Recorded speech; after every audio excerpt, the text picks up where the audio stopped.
ஓம்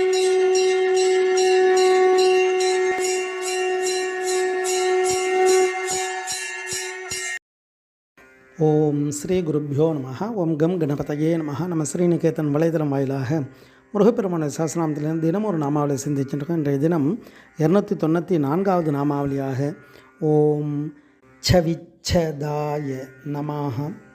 ரெண்டாவது சவிச்சதாய. சவிஹி அப்படின்னாலே பிரகாசம், முகத்தின் ஒளி. இந்த நாமாவளி முருகப்பெருமானை எப்படி வர்ணிக்குது அப்படின்னா, காந்தியால் மூடப்பட்ட சரீரத்தை உடையவருக்கு நமஸ்காரம். இறைவன் வேதமந்திர ஸ்வரூபம்னு பார்த்தோம். இதில் சவிகினா பிரகாசம், அப்படியே ஒளி பிழம்புன்னு சொல்கிறோம் இல்லையா, அது பெரும் கருணையால் பிரம்மமாயின்ற ஜோதி பிழம்பு தானே கருணையால் உருவம் எடுத்து வந்தது. அப்போ இறைவன் எப்படி இருப்பார்னா, இந்த ஜோதி பிரகாசமாக இருக்கார். நம்ம பிரகாசத்தை பார்க்க முடியுமா அப்படின்னா பார்க்கலாம்.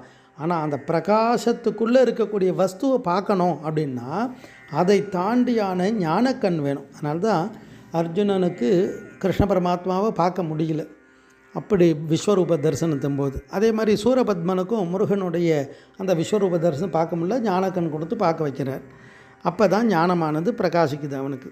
அப்போ அந்த இறைவன் அந்த பிரகாசத்தாலே மூடப்பட்டவர், அவரே பிரகாசம்.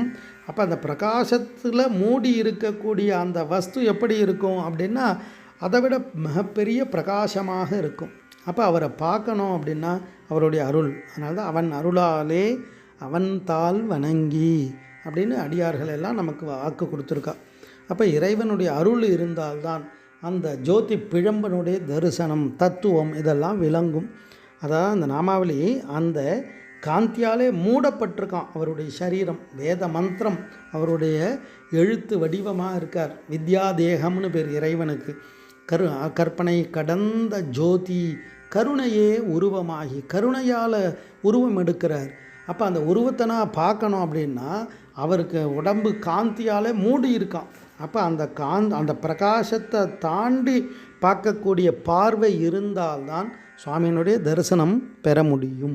அதை தான் அரிய சமயம் 1 கோடி, அமரர் சரணர் சதகோடி, அறியும் அயனும் 1 கோடி, இவர் கூடி அறியாத அடிகள் அறிய அடியேனும் அறிவு ஊற அருள்வாயேன்னு திருப்புகழில் கேட்பார்.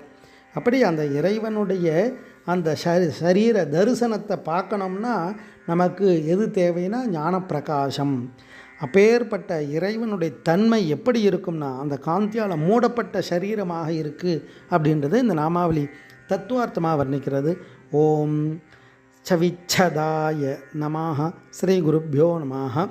ஓம் சுப்ரமணியாய நமஹ.